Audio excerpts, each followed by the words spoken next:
we have to start from 63. Okay, 63 is regarding the admissibility of the electronic records.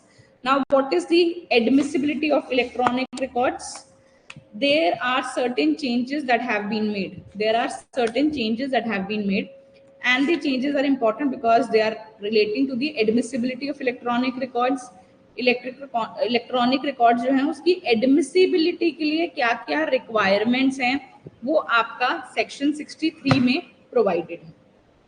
Now when we will read the bare act, जब हम इसमें bare act पढ़ते हैं तो देखो as to what has been provided, as to what has been provided in this they have provided that notwithstanding anything contained in this adhiniyam, notwithstanding anything contained in this adhiniyam, any information contained in the electronic record, any information contained in the electronic record which is printed on paper,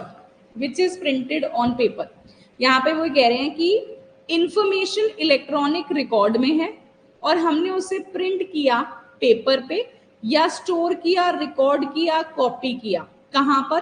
optical या magnetic media में. कहाँ पर किया आपने उसको? Optical या magnetic media. अब ये ऑप्टिकल और मैग्नेटिक मीडिया क्या होता है? और एक चीज इसमें नई ऐड की गई है, ये वाला part, the semiconductor memory which is produced by the computer,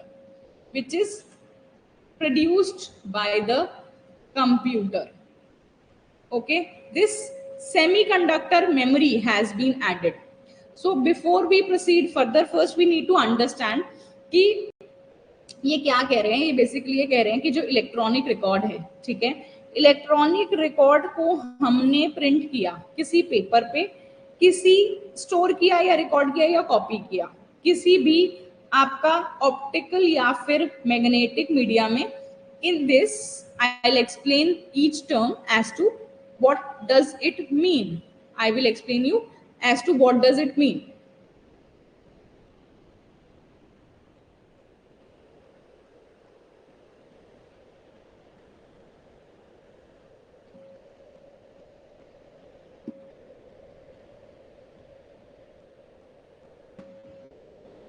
देखो इसमें in section number 63 of the BSA and 65B of the Indian Evidence Act, we are talking about the admissibility of electronic records की admissibility के बारे में हम यहाँ बात कर रहे हैं. Now what is the change that has been made? सबसे पहले तो हम चेंज देख लेते हैं. चेंज उन्होंने ये किया है कि और semiconductor memory has been added. यहाँ पर पहले ये सेमीकंडक्टर नहीं था, अब सेमीकंडक्टर भी ऐड कर दिया गया है, ठीक है. Which is produced by the computer, ये सारी चीजें ऑलरेडी मेंशन थी. Which is produced by the computer. And यहाँ पे जो नेक्स्ट चीज ऐड की गई है वो एक ऐड किया गया है इलेक्ट्रॉनिक फॉर्म. दूसरा क्या किया है? नेक्स्ट लाइन में इन्होंने इलेक्ट्रॉनिक फॉर्म ऐड किया. तो सबसे पहले कि आपका ये जो है ऑप्टिकल मीडिया, मैग्नेटिक और तुम्हारा सेमीकंडक्टर, इन सब का क्या मतलब है? ठीक है, इन सब का क्या मतलब है? They are saying that when we talk about the optical media we are talking about the digital data storage. We are talking about the digital data storage devices. हम digital data storage devices के बारे में बात कर रहे हैं. जो कि लेजर लाइट यूज करते हैं, लेजर लाइट यूज करते हैं पढ़ने के लिए या फिर लिखने के लिए, वो ऑप्टिकल मीडिया होता है। जैसे इसका एग्जाम्पल है सीडी या फिर डीवीडी। आपने सीडी या डीवीडी में उसको स्टोर किया, किसको स्टोर किया? आपके पास कोई इंफॉर्मेशन थी जो कि एक इलेक्ट्रॉनिक रिकॉर्ड में थी, ठीक है। आपने उसको इलेक्ट्रॉनिक रिकॉर्ड से या तो पेपर पे लिखा है, नंबर 1 पेपर पे लिखा, आपने उसको आगे उसको रिकॉर्ड कर दिया या ट्रांसफर कर दिया ऑप्टिकल मीडिया में, मैग्नेटिक मीडिया में या फिर सेमीकंडक्टर्स में, ठीक है। अब जो ऑप्टिकल मीडिया है वो सिंपल है, आपका डिजिटल डेटा स्टोरेज है, कोई भी ऐसा डिवाइस है जो कि लेजर लाइट यूज करता हो पढ़ने या लिखने के लिए, जैसे कि सीडी या फिर DVD. Then they are talking about the magnetic media, ये भी एक स्टोरेज मीडियम ही है। This is also a storage medium wherein they are storing or retrieving data. They are storing or retrieving the data. Data को ये retrieve करते हैं in a form of binary code. In a form of binary code like ones and zeros. Like ones and zeros. ये सारा magnetic है। Now what is semiconductor? Semiconductor is basically a type of digital memory. It is a type of digital memory, ठीक है, जिसमें ये material use करते हैं silicon का, ठीक है, सिलिकॉन का यूज करते हैं। और इसमें भी वही देखो, डेटा स्टोरेज हमारा प्राइमरी फंडा जो है, हमारा जो प्राइमरी इंटेंशन है वो डेटा स्टोरेज का है। वो चाहे तुम लेजर लाइट यूज करके करो, चाहे बाइनरी कोड करो, चाहे तुम सिलिकॉन की कोई चीज यूज करो। इसमें आता है आपका RAM and ROM, okay, that is RAM and ROM, मतलब आपका रीड ओनली मेमोरी या फिर आपका random access memory, read only memory या फिर random access memory. Now one question can be that do we need to learn it for the exam? Yes, in the sense, do not get into a lot of details about it, but at least know what they mean. At least you should know what they mean. And yes, obviously if you will write in the exam, the person would get an impression that you know all this. मतलब आपने लिख दिया, optical लिख दिया, semiconductor लिख दिया, सब कुछ लिख दिया जो कि बेयर एक्ट में है। जब आप उसको एज इट इज लिख दोगे तो ठीक है, समझ में आता है कि आपको ये पता है। पता होने में और चीज को समझने में डिफरेंस होता है। मुझे पता है, हो सकता है मैंने बेयर एक्ट से रटा हो या फिर मैंने उसको समझ के लिखा है, इन चीजों में डिफरेंस आता है। आप ये देखो कि हम सिंपल इस सेक्शन में ये कह रहे हैं कि एक इलेक्ट्रॉनिक रिकॉर्ड था जिसको हमने पेपर पे छापा, जिसको हमने पेपर पे ट्रांसफर कर दिया, या फिर हमने उसको इन तीनों में से किसी भी मीन्स से आपका स्टोरेज कर दिया, इसको भेज के उस पर्टिकुलर मीडियम का यूज करके हमने इसको सेव कर लिया, ठीक है। Is it clear till now? I hope जितना अभी तक हमने किया, छोटी सी चीज की है अभी तक, तो सिंपल है, क्लियर होगा, ठीक है। अब उसके बाद हम ये देखते हैं कि इसमें आगे क्या लिखा है। इसमें याद रखना, ये सेमीकंडक्टर मेमोरी जो है ये नया ऐड हुआ है। is produced by a computer or any communication device or otherwise stored, recorded or copied in any electronic form, hereinafter referred to as a computer output। मतलब वो ये कह रहा है कि आपने कोई भी इलेक्ट्रॉनिक रिकॉर्ड को पेपर पे प्रिंट किया या स्टोर किया या रिकॉर्ड किया किसी भी तरीके के मीडिया से जो कि कंप्यूटर से बना, ठीक है, जो कि कंप्यूटर से बना या फिर किसी कम्युनिकेशन डिवाइस से, और आपने उसको स्टोर कर लिया, that shall be deemed to be a document. इन सारी चीजों को डॉक्यूमेंट ही कंसिडर किया जाएगा। ये डॉक्यूमेंट की क्योंकि डेफिनेशन में आ गया electronic record. In this basically they are trying to say by whatever means we have created it और whatever means we have stored it, अगर इसमें इलेक्ट्रॉनिक मींस यूज हो गया तो वो इलेक्ट्रॉनिक रिकॉर्ड है, और वो इलेक्ट्रॉनिक रिकॉर्ड डॉक्यूमेंट की डेफिनेशन में आता है और हम उसको डॉक्यूमेंट मान के चलते हैं. If the conditions mentioned in this section are satisfied in relation to the information and computer in question, if the condition mentioned in this section, मतलब जो भी चीजें सारी सेक्शन में mentioned है और कंप्यूटर में, ठीक है, वो सारी चीजें हैं, तो हम इसको admissible मान लेंगे. And shall be admissible in any proceedings without further proof or production of the original as evidence or any contents of the original of any fact stated therein of which direct evidence would be admissible. अब वो ये कह रहा है कि जैसे ही आपने किसी भी मीन से इसको स्टोर किया, अगर आपने उसको प्रोड्यूस किया तो हम उसको डॉक्यूमेंट मानते हैं. उसकी एडमिसिबिलिटी इस सेक्शन में होती है. हमें कोई दूसरे प्रूफ की जरूरत नहीं है, ना ही हम ओरिजिनल मंगवाएंगे. उसका जो कंटेंट है उसको आप एज इट इज सबमिट करवा सकते हो, जिसका डायरेक्ट एविडेंस अवेलेबल होता है. ठीक है, हम आपने जब एक बार ये चीज दर्ज करवा दी तो हम उसको डॉक्यूमेंट कंसिडर करेंगे, प्रोवाइडेड ये जो कंडीशंस हैं क्लॉज 2 में, प्रोवाइडेड जो आपकी क्लॉज 2 की कंडीशंस हैं वो कंप्लीट होनी चाहिए. Now what are the conditions in clause 2? The conditions referred to in subsection 1 in respect of a computer output shall be namely: the computer output containing the information was produced by the computer or communication device during the period over which the computer or the communication device was used regularly to create, store, process information for the purpose of any activity regularly carried on over that period by the person having lawful control over the use of the computer or communication device. अब ये जो है इसको पढ़ने में थोड़ा मुश्किल होता है, इसका मैं आपको मीनिंग समझाती हूँ कि ये क्या कहना चाह रहा है.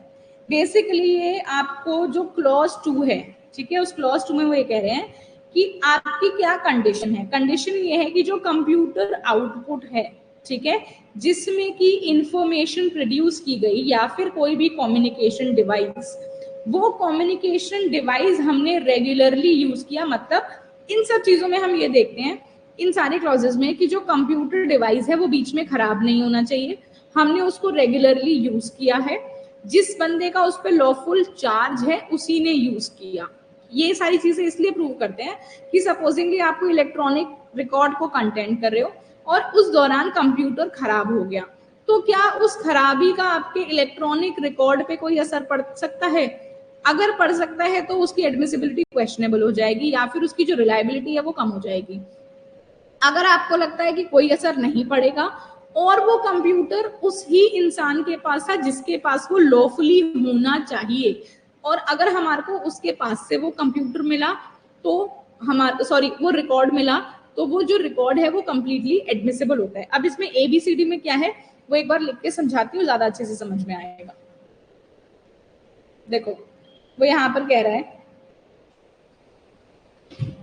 2 clause A talks about that there is a computer output. एक कंप्यूटर आउटपुट है जिसमें इंफॉर्मेशन है, which is produced by computer. एक कंप्यूटर आउटपुट है जिसमें इंफॉर्मेशन स्टोर्ड है, जिसको प्रोड्यूस किसने किया? या तो कंप्यूटर ने किया या फिर कम्युनिकेशन डिवाइस ने. ये नया है बेटा, ये इंपॉर्टेंट है. कम्युनिकेशन डिवाइस न्यूली एडेड है, ठीक है. During the period over which the computer और communication device was regularly used to create, store, process information for the purpose of any activity regularly carried on over that period by the reason of having lawful control. अब वो ये कह रहे हैं supposedly इसका जो lawful control है वो ए के पास था, ठीक है, और through out that time period, supposedly हमने 6 मंथ्स का टाइम पीरियड लिया, ये जो कंप्यूटर है ये 6 महीने के लिए इस ए के पास ही था क्योंकि उसके पास लॉफुल कंट्रोल है, इसने किसी और को नहीं दिया. और इस 6 महीने के दौरान हमने इस कंप्यूटर को रेगुलरली यूज किया है, हमने इसमें क्रिएट करने के लिए या फिर स्टोर या फिर इंफॉर्मेशन को प्रोसेस करने के लिए. ये सारी चीजें करने के लिए हमने कंप्यूटर को यूज किया। अगर आपने ये प्रूव कर दिया कि कंप्यूटर बिल्कुल ठीक चल रहा था, लॉफुल कंट्रोल में था, कहीं कोई प्रॉब्लम आई नहीं है, तो वो जो सारी आपकी डिटेल्स हैं वो सारी इंपॉर्टेंट है और एडमिसिबिलिटी में काम आती हैं। ये सारी चीजें प्रूव करोगे तो आपका इलेक्ट्रॉनिक रिकॉर्ड जो है वो एडमिसिबल हो जाता है। ठीक है, अब वो ये कह रहा है कि ये जो 6 महीने का टाइम पीरियड है, क्लॉज बी में ये कह रहा है जो 6 महीने का टाइम पीरियड है, information of the kind contained in the electronic record or the kind from the information so content is derived was regularly fed into the computer or communication device। अब ये कह रहा है कि जब मैंने इसको 6 महीने यूज किया, ठीक है, तो हमने जो हमारी रेगुलर एक्टिविटीज हैं उसके दौरान हमने इसको कंप्यूटर को यूज किया और इसमें जो इंफॉर्मेशन है वो हमने फीड भी की है, दैट हैज बीन फेड, या फिर हमने इंफॉर्मेशन फीड की है और हमने उससे डिराइव भी की है। इंफॉर्मेशन हमने इसके अंदर आपके जो लैपटॉप है या फिर जो कम्युनिकेशन डिवाइस है उसमें हमने इंफॉर्मेशन आपने फीड भी की और आपने डिराइव भी की है, मतलब हमने इसको रेगुलर एक्टिविटीज में यूज किया है कंप्यूटर को। सीमो ये कह रहा है कि ये जो मटेरियल पार्ट है, ठीक है, जैसे जो 6 महीने हैं, ये जो मटेरियल पार्ट है इस टाइम पीरियड का, उसमें ये जो हमारा कंप्यूटर है, ठीक है, या फिर हमारा जो कम्युनिकेशन डिवाइस है, बेटा ये कम्युनिकेशन डिवाइस है, सीडी नहीं है, कम्युनिकेशन डिवाइस है, ये प्रॉपरली वर्किंग था, ये ठीक तरीके से चल रहा था, या फिर अगर ये आउट ऑफ ऑपरेशन हुआ या फिर अगर ये आउट ऑफ ऑपरेशन जाता है, ये सही से नहीं चल रहा था, तो उस केस में, ठीक है, जैसे सपोजिंगली 6 महीने में ये 1 मंथ के टाइम में ये ठीक से नहीं चल रहा, तो इसका ये जो 1 मंथ का टाइम है ये हमारा जो इसमें इंफॉर्मेशन स्टोर्ड है उसको इफेक्ट नहीं करता, हमारे इंफॉर्मेशन स्टोर्ड को इफेक्ट नहीं करता। मतलब इस खराबी से मटेरियल टाइम के लिए ठीक से चल रहा था, 5 महीने तक ये ठीक से चला है और हमने इसको प्रॉपरली यूज किया, इंफॉर्मेशन डाली है, डिराइव भी की है, क्रिएट भी की है, स्टोर भी किया, सब कुछ किया हमने, ये ठीक से चल रहा था। बस 1 महीने इसमें बीच में ये आउट ऑफ ऑपरेशन हुआ, या तो यूज नहीं हुआ या फिर खराबी आई, लेकिन वो जो यूज ना होना था या फिर वो जो खराबी आना था उसने हमारे इंफॉर्मेशन जो स्टोर्ड है उसको इट डज नॉट इफेक्ट, उससे इस मटेरियल टाइम पीरियड के लिए जो भी हमने काम किया उस पर कोई फर्क नहीं पड़ा। ठीक है, फिर आपका जो डी पार्ट है वो ये कहता है कि जो भी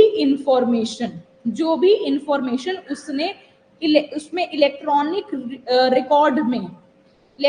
रिकॉर्ड में जो कुछ भी रिप्रोड्यूस हुआ, ठीक है, या फिर हमने उससे डिराइव किया,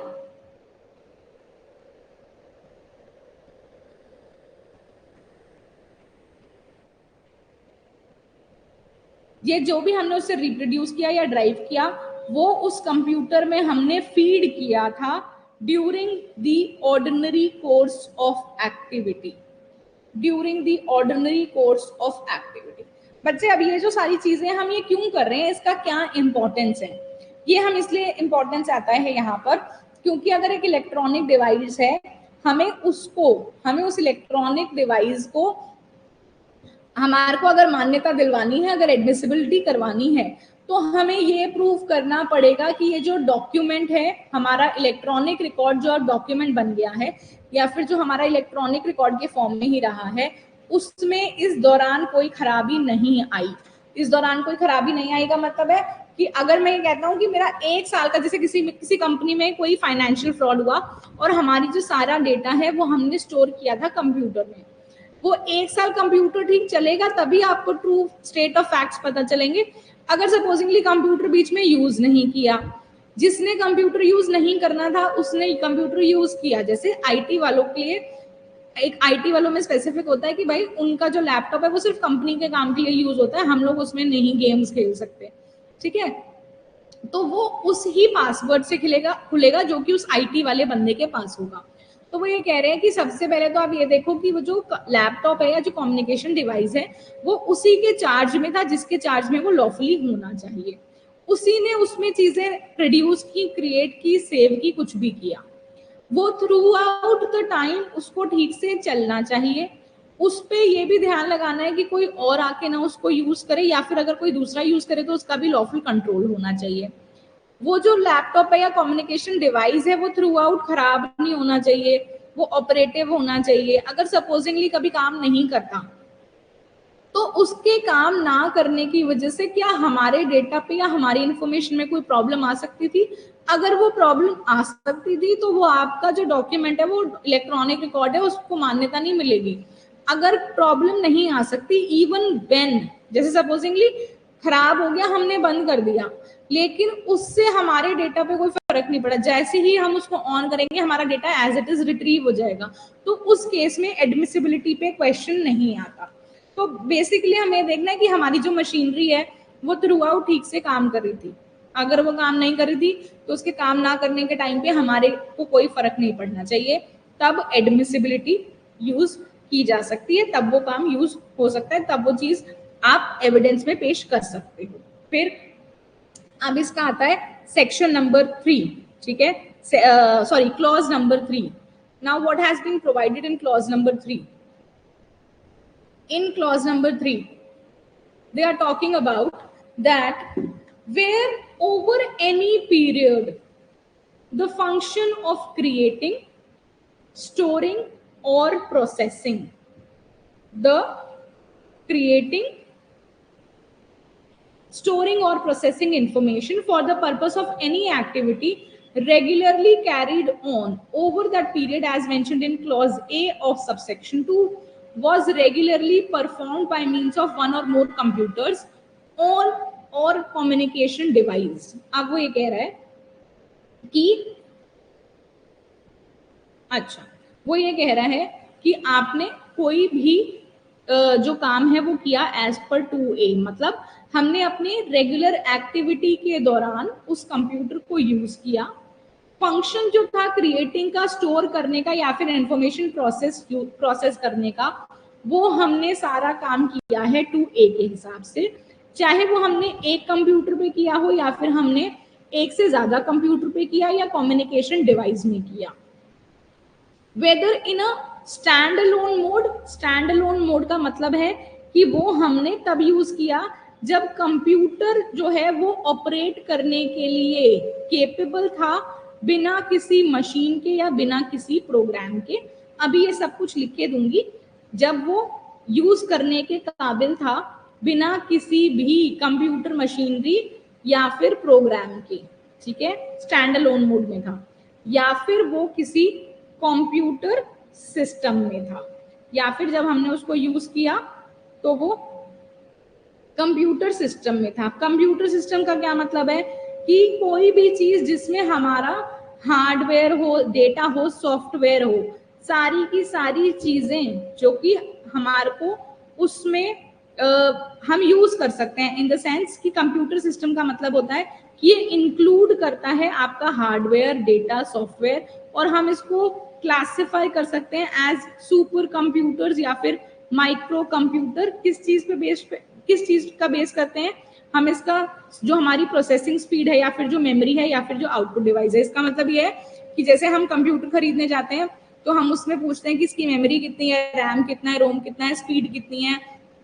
ये जो सारी चीजें हैं वो सारा आपका कंप्यूटर सिस्टम में इंक्लूड होता है। बेसिकली हम ये देख रहे हैं कि अगर हमारे को इसको एडमिसिबल बनाना है तो क्या कंप्यूटर अकेले यूज हो सकता था, स्टैंड अलोन मोड में यूज हो सकता था, कंप्यूटर सिस्टम में या कंप्यूटर नेटवर्क में यूज हुआ है, मतलब कंप्यूटर का जो पूरा सिस्टम था, हार्डवेयर सॉफ्टवेयर था, वो बिल्कुल ठीक था, और जो आपका कंप्यूटर नेटवर्क है, जहां जहां पर भी ये कंप्यूटर जिस भी नेटवर्क में आता है, on a computer resource enabling information creating or producing information processing or through an intermediary, मतलब जिस भी तरीके से hardware, software, computer system, computer network, computer system मतलब एक ही कंप्यूटर, उसके डिफरेंट पार्ट्स, कंप्यूटर नेटवर्क मतलब एक कंप्यूटर का नेटवर्क दूसरे कंप्यूटर या फिर इलेक्ट्रॉनिक सिस्टम के साथ, ठीक है, हमने उसको यूज किया किसी ऐसी इंफॉर्मेशन के लिए।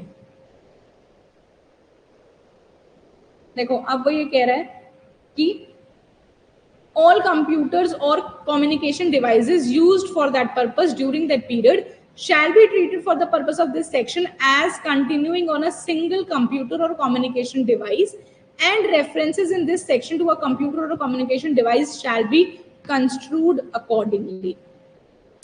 क्लॉज 3 में बेसिकली ये कह रहा है कि आपने जब एक कंप्यूटर डिवाइस यूज किया,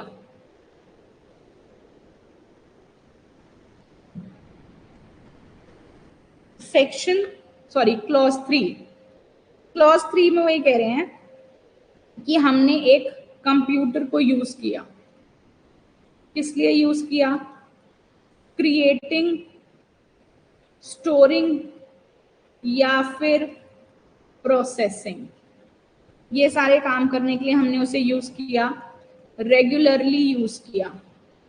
कैसे यूज किया, स्टैंड अलोन मोड में किया, मतलब जब वो किसी भी मशीनरी के बिना भी चल सकता है, without a machine the computer can operate, हमने उसको अटैच करने की जरूरत नहीं है, ठीक है। अगर उसने कंप्यूटर को यूज किया कंप्यूटर सिस्टम के साथ, मतलब उसमें हमने आउटपुट डिवाइसेस भी लगाए हैं, हमने उसमें हार्ड डिस्क वगैरह लगाई, उस कंप्यूटर सिस्टम में उसको यूज किया, कंप्यूटर सिस्टम की फॉर्म में यूज किया, या फिर हमने उसको as a computer network use किया, ठीक है, या फिर हमने उस कंप्यूटर रिसोर्स को, ठीक है, उस कंप्यूटर रिसोर्स को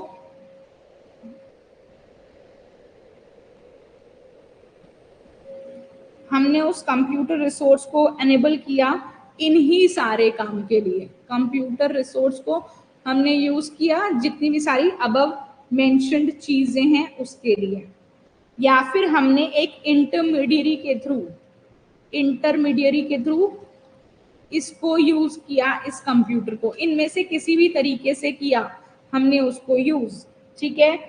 तो अगर इसमें सपोजिंगली हमने एक कंप्यूटर यूज किया या फिर वन और मोर देन वन, तो इसमें ये जो सारी चीजें हमने करी हैं ये हम एज अ सिंगल कंप्यूटर ही लेके चलते हैं, एज अ सिंगल कंप्यूटर लेके चलते हैं, चाहे आपने उसमें कोई एक्स्ट्रा मशीनरी यूज की हो या ना की हो, आपने उस कंप्यूटर सिस्टम में एक्स्ट्रा मशीनरी यूज की थी, आपने कंप्यूटर का नेटवर्क यूज किया, कंप्यूटर रिसोर्स यूज किया या इंटरमीडिएट यूज किया, कुछ भी आपने यूज किया, that would be taken as one single computer.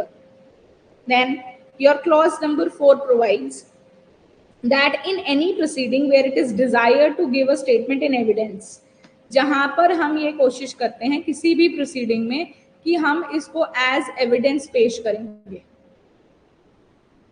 in any proceeding where it is desired to give a statement in evidence by the virtue of this section, a certificate doing any of the following things shall be submitted along with the electronic record at each instance where it is being submitted or admission.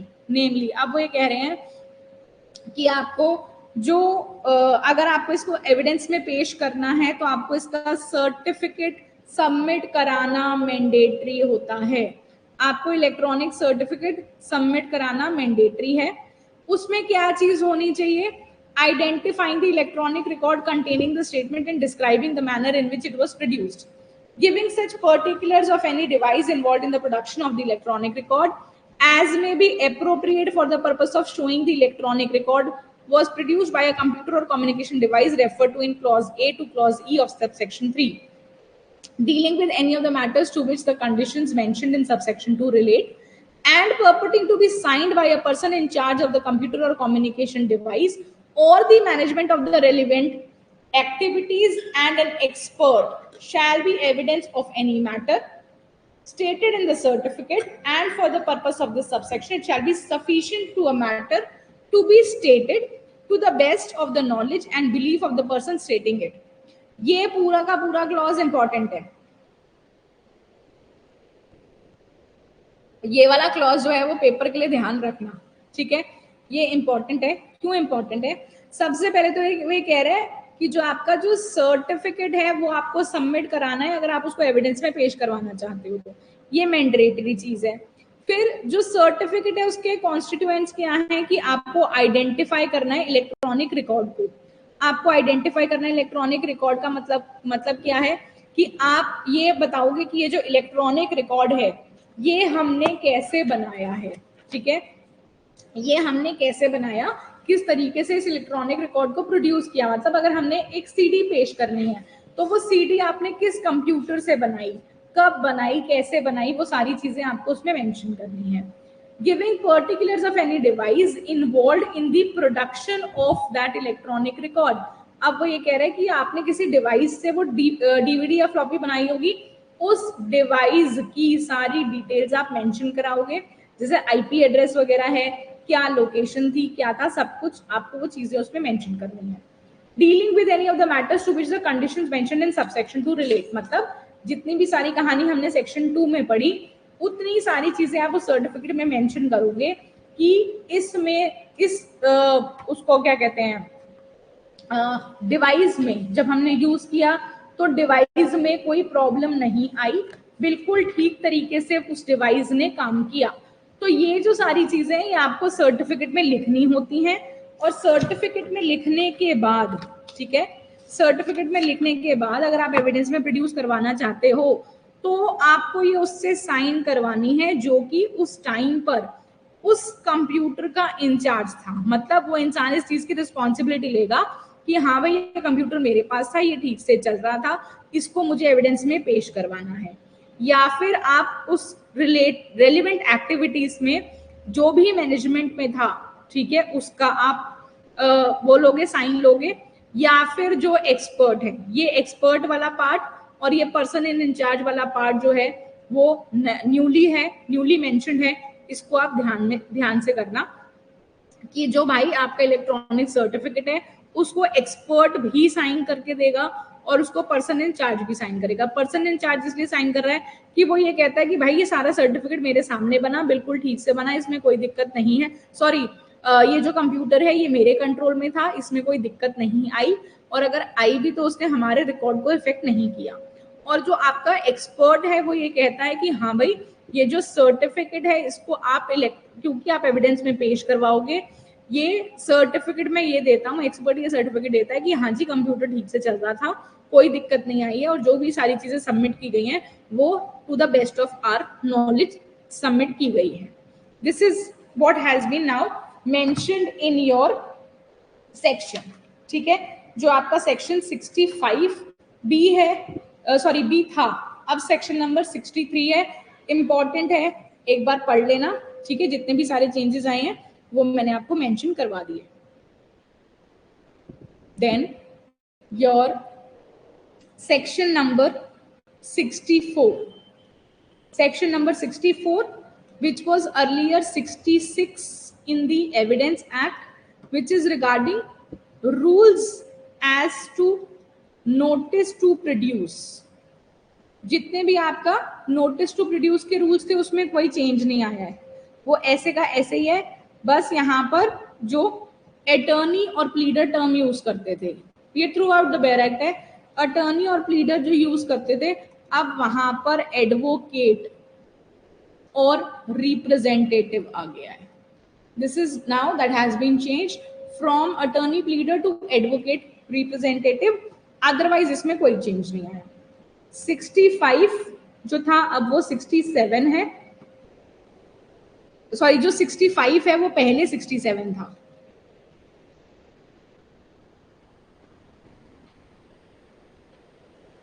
In which they are talking about the proof of signature and handwriting of person alleged।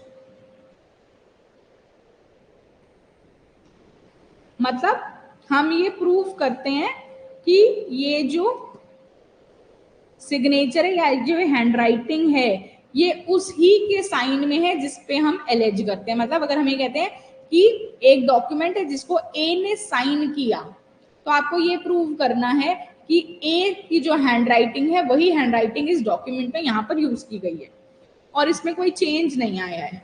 ठीक है, अब जो 66 है वो पहले 67A था, विच is regarding proof of electronic signature, which is regarding proof of electronic signature. There is no change in this. इसमें भी कोई चेंज नहीं आया है। ठीक है, यहाँ तक सिंपल कर लिया हमने। अब आपके जो आगे के सेक्शंस हैं उसमें काफी कुछ खास चेंज नहीं है, बस वर्ड्स थोड़े बहुत चेंज किए, जैसे मतलब जहां पर भी हमने मैटर में लिखा हुआ था that it then wherever we were talking about the words like United Kingdom and everything, वो हमने बस डिलीट किए हैं, अदरवाइज कुछ खास डिफरेंस नहीं आया है। ठीक है,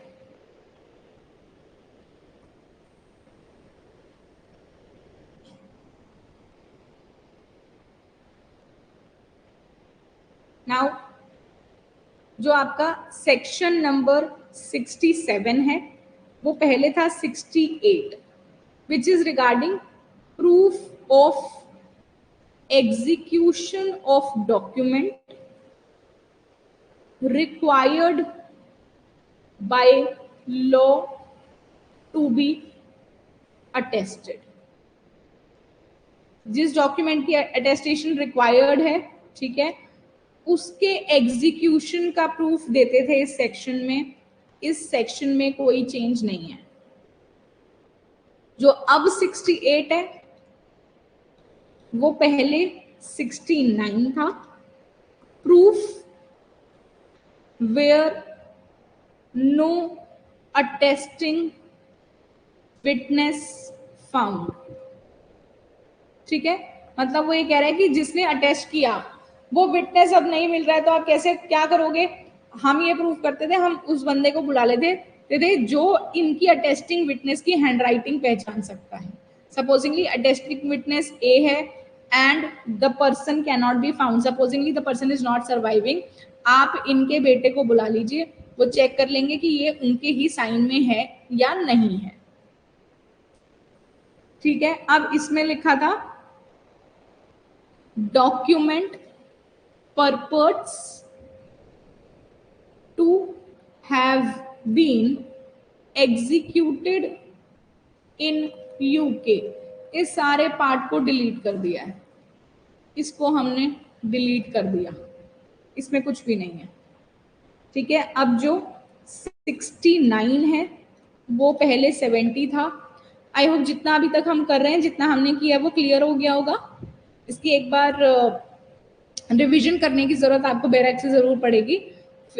जो मैंने समझाया है आई होप वो क्लियर होगा।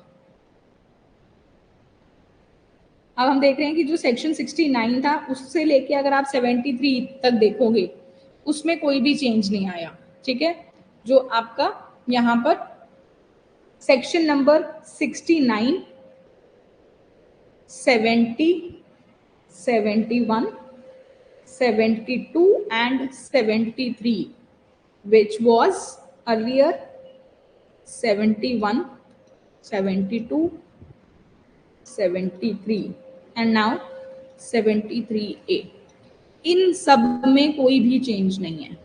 There is no change in this. Okay, this section number 69 that was 70 in Evidence Act.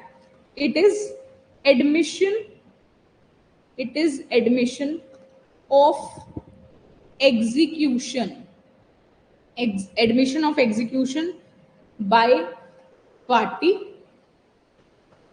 to attested document। ठीक है, टू अटेस्टेड डॉक्यूमेंट, ये इसका पार्ट है। ठीक है, हमने जो यहाँ लिखा है वो है admission of execution by party to attested document. मतलब जिसने भी अटेस्टेशन किया, एग्जीक्यूशन करवाया, उसने एडमिट कर लिया कि हाँ ये मैंने अटेस्ट किया था। 71 में they are talking about the proof जब अटेस्टिंग विटनेस डिनाई कर देता है, जब अटेस्टिंग विटनेस एग्जीक्यूशन डिनाई करता है।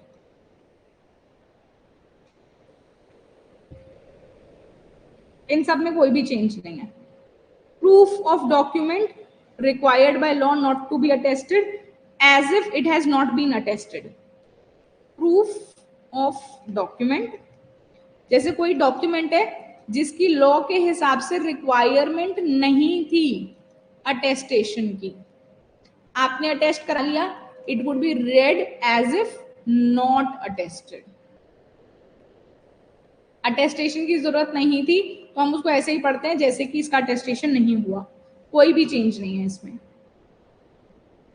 Comparison of signature, handwriting and seal, ये मैंने पहले भी आपको करवाया था। सिग्नेचर, राइटिंग एंड सील, ठीक है, उनका कंपैरिजन कोर्ट कर सकता है और इसमें भी कोई चेंज नहीं है। Proof of verification as to digital signature, यहां पर भी कोई चेंज नहीं है।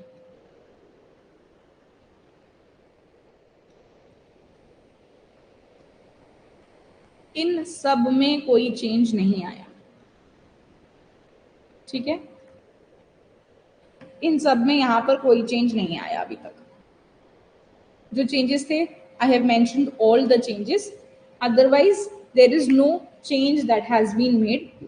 Apart from this there is no change, okay. Then section 74 onwards, section 74 onwards, we are talking about the public and the private documents. We are talking about the public and private documents. Now the point is कि क्या यहाँ पर कोई change किया, तो यहाँ पर भी वही चेंज किया है, कंसेप्चुअली चेंजेस नहीं है। चेंज ये है कि भाई जहां पर आपका क्वींस प्रिंटर लिखा है, लंदन गैजेट लिखा है, जम्मू एंड कश्मीर मेंशन्ड है, उन सारे वर्ड्स को हमने बस डिलीट कर दिया। अदरवाइज एज सच कुछ खास चेंज नहीं आया है यहाँ पर। अब जो चेंज है वो आपका 81 क्लॉज ए में आया है या फिर 80 में आया है, जहां पर एक न्यू एक्सप्लेनेशन ऐड की गई है, अदरवाइज चेंज नहीं है। Now let's move forward to section number 74।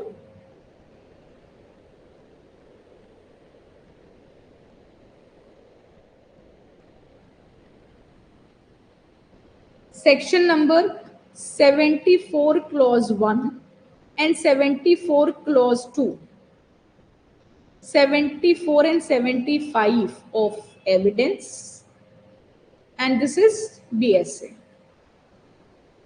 In this we are talking about public and private documents. We are talking about public and private documents. In this it is just that the term private has been added in the heading. Heading में आपने बस term private add कर दिया है, इसके अलावा इसमें कोई चेंज नहीं है, ठीक है। और जो आपका 75 है, इसमें वर्ड्स यूनियन टेरिटरी, इसमें words union territory and except the documents referred to in subsection 1 are added. अभी बैरक दिखाती हूँ आपको मैं इसमें क्या हुआ है, ठीक है जी। इसमें हम देखते हैं यहाँ पर कि बैरक में क्या हुआ।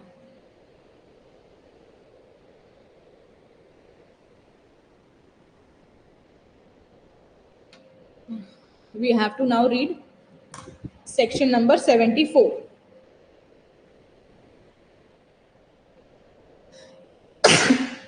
सॉरी, सेक्शन नंबर 74 सी। अब इसमें आपने क्लॉज 1 और क्लॉज 2 कर दिया, ये पहले सेक्शन नंबर 74 और 75 था। The following are public documents, other documents except the documents referred to in subsection 1 are private, ठीक है जी। तो हमने क्लॉज 1 और क्लॉज 2 किया, प्राइवेट जो है, ठीक है, यहाँ पर ये टर्म प्राइवेट ऐड कर दिया गया है, और दूसरा यहाँ पर ये जो टर्म है यूनियन टेरिटरी, इसको ऐड किया है, और except the document referred in this, ठीक है। क्योंकि ये पहले दूसरे सेक्शन का पार्ट था तो इसको लिखने की जरूरत नहीं थी, लेकिन अब इसको लिखने की जरूरत पड़ गई है क्योंकि सेक्शन का पार्ट बन गया है। लेकिन अगर इसको कंसेप्चुअली देखोगे तो इसमें कोई डिफरेंस है नहीं, कंसेप्चुअल कोई डिफरेंस नहीं है। Section 25 regarding the certified copies of the public documents, there is no change. जैसे पहले था वैसे ही अब है, ठीक है। पब्लिक इसका सर्टिफाइड कॉपी, अगर एक पब्लिक डॉक्यूमेंट है तो उसकी सर्टिफाइड कॉपी आपको जैसे पहले मिलती थी, फुट पे सर्टिफाई करवाते थे, जो कॉपी होती थी सर्टिफाइड कॉपी की फुट, उस पे वो सर्टिफाई करवाते थे, लीगल फीस पे करवाते थे और फिर आपको साइन सील करके सर्टिफाइड कॉपी दे देते हैं, ठीक है।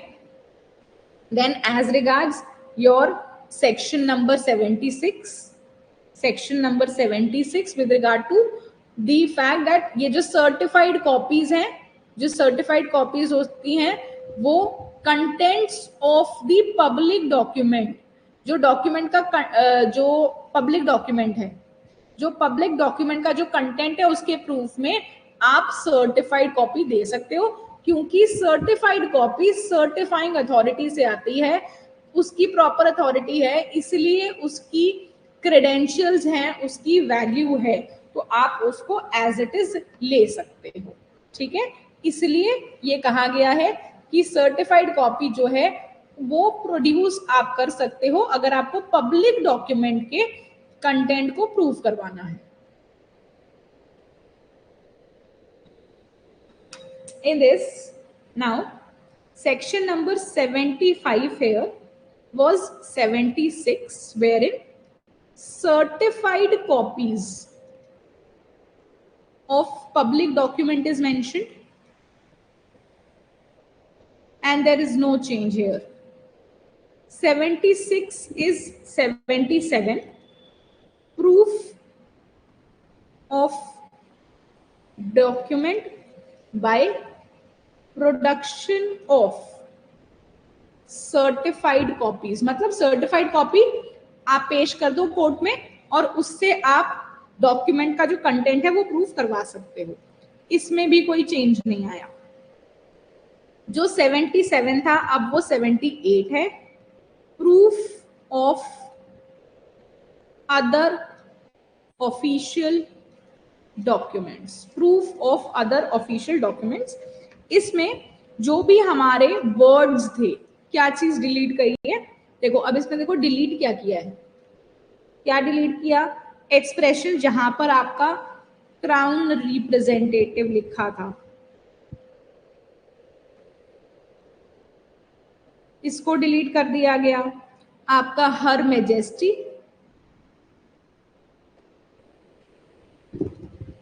डिलीट कर दिया, प्रिवी काउंसिल डिलीट कर दिया, मैजेस्टीज गवर्नमेंट डिलीट कर दिया, लंदन गैजेट डिलीट कर दिया। तो जो भी कुछ आपका इंग्लैंड से रिलेटेड था, ठीक है, सारी चीजें डिलीट कर दी गई हैं।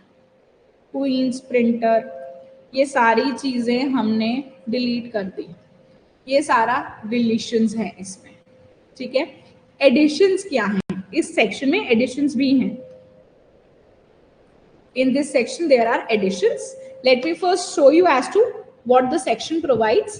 पहले मैं दिखा देती हूँ एक बार कि सेक्शन में क्या दिया गया है, फिर मैं आपको स्पेसिफिकली चाहे वहीं पर हाईलाइट करके बता देती हूँ कि क्या हमने इसमें नया चीज देखी। ये देखो जी, आपका section number 77। The following public documents may be proved as follows: acts, orders or notification of the central government in any of the ministries or departments or any state government or any department of any state or government or union administration, ठीक है। ये जो term है आपका ministries, अभी इसको लिख भी दूंगी क्योंकि आपको क्लियर हो जाएगा फिर, ठीक है। मिनिस्ट्रीज आपने जहां पर यूनियन टेरिटरी लिखा, यूनियन टेरिटरी एडमिनिस्ट्रेशन, ठीक है, ये चीज न्यूली एडेड है। जहां पर आपने पार्लियामेंट और स्टेट, पार्लियामेंट और स्टेट लिखा, ये चीज नहीं है। जहां ये चीज मेंशन किया या governor of a state mention किया आपने, जहां पर प्रेसिडेंट ऑफ इंडिया मेंशन किया या फिर आपने गवर्नर ऑफ स्टेट मेंशन किया, गवर्नर मेंशन किया ऑफ यूटी या फिर आपने गवर्नर ऑफ स्टेट मेंशन किया, ये जो सारी चीजें हैं ये न्यूली एडेड हैं। ये सारी चीजें न्यूली एडेड है. Now I will write it down and tell you कि कहाँ क्या ऐड किया है.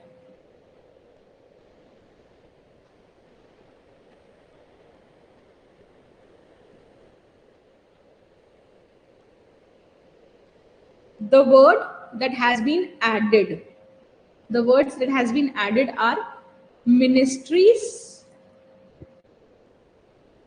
or UT administration or UT administration, parliament or a state,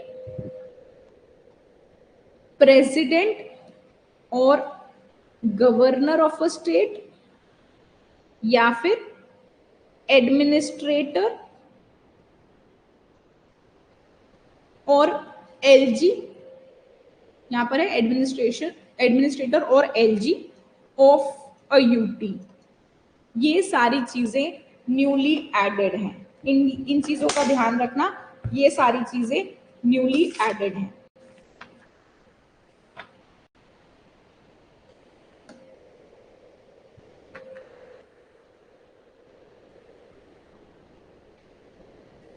ये आपका क्लॉज ए में ऐड किया है इन्होंने पार्लियामेंट, ठीक है, जो आपका पार्ट ऑफ पार्लियामेंट और स्टेट है, ये क्लॉज बी में है. और जो आपका प्रेसिडेंट, गवर्नर, एडमिनिस्ट्रेटर, एलजी, ये सारी जो चीजें ऐड की हैं ये क्लॉज सी में है. ठीक है, तो ये सारी चीज इन्होंने ऐड की है.